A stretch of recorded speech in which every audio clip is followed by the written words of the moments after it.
Frontier AI agents are surprisingly capable.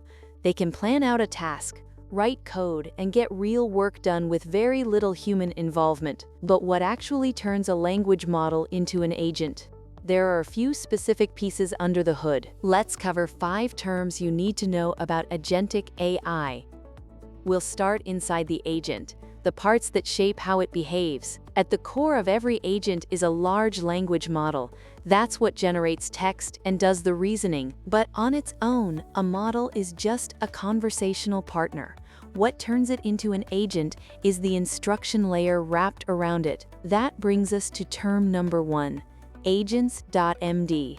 The .md means markdown, so it's just a text file sitting at the root of a project. Whenever the agent starts working in that project, it reads this file. It tells the agent things like which commands to run for tests, which coding conventions to follow, or how a pull request title should look. Think of it as a README, but written specifically for agents. If the file says run the tests before committing, the agent runs the tests before committing. These files can even be nested, one at the root, and others in subfolders, where the closest one wins. Agents.md was introduced by OpenAI and later contributed to the Agentic AI Foundation under the Linux Foundation.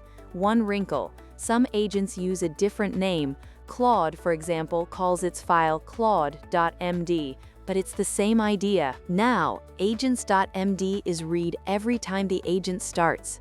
But what about knowledge the agent only needs sometimes? Loading everything, every time would just clog up the context window. That's term number 2, an agent skill. A skill is a folder, and inside it is a file called skill.md, along with any scripts or resources the task needs.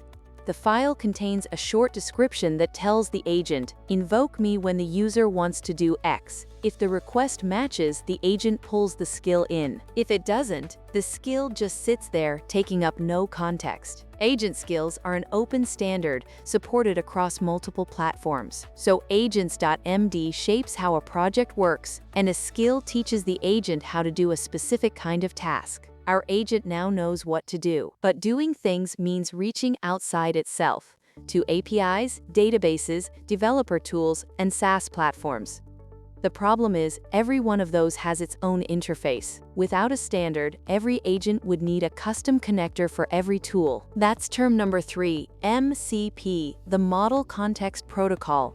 MCP is an open protocol for connecting AI applications to tools, data sources, and workflows. It comes with an MCP server, which wraps a tool behind one standard interface. Any agent that speaks MCP can then use that tool, whether it's Notion, a Stripe payment link, or anything else. The agent speaks MCP to the server, and the server handles the underlying API. MCP started at Anthropic and is now governed under the same foundation with broad industry support. So that's agents talking to tools. What about agents talking to each other? That's term number 4, A2A or agent to agent. A 2A is an open protocol for agent-to-agent communication. Say you have a procurement agent that handles vendor contracts and a finance agent that approves spend. The procurement agent negotiates a contract, then needs to hand off to finance for approval. Without a standard, they'd need a custom integration. With a 2A, each agent publishes an agent card, a description of what it does and how to talk to it. Other agents read that card and figure out how to delegate. A 2A comes from Google, and it's now an open standard under the Linux Foundation too. So MCP is how agents reach tools and data, and A2A is how they reach each other. The agent now knows what to do and how to reach outside its borders. But sometimes one agent isn't enough. Maybe the task is too big for a single context window. Reviewing a codebase with thousands of files would blow it out. Or maybe the work is easily parallel, 20 independent checks that you'd rather run all at once. That's term number 5, sub-agents. A sub-agent is a child agent that the main agent spawns to do one piece of work, each in its own fresh context window.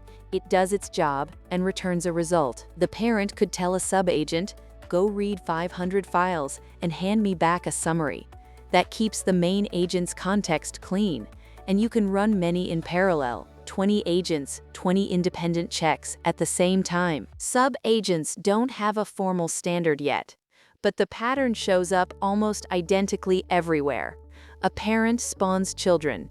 Each child gets its own context, does its work, and returns a result. So there are your 5 terms. Agents.md and agent skills live inside the agent and shape how it behaves. MCP and A2A are how it reaches out to tools and to other agents, and sub-agents are how it handles work that doesn't fit in one context. Together, that's what a frontier AI agent actually looks like under the hood. And this isn't just theory. At PaperOffice AI, these pieces are already at work. An MCP server exposes document tools, AI OCR, intelligent document processing, and 3-way matching to any agent that speaks the protocol, and sub-agents process documents in parallel, so an agent can read, extract, match, and act on your documents automatically. The building blocks of Agentic AI put to work. Learn more at PaperOffice AI.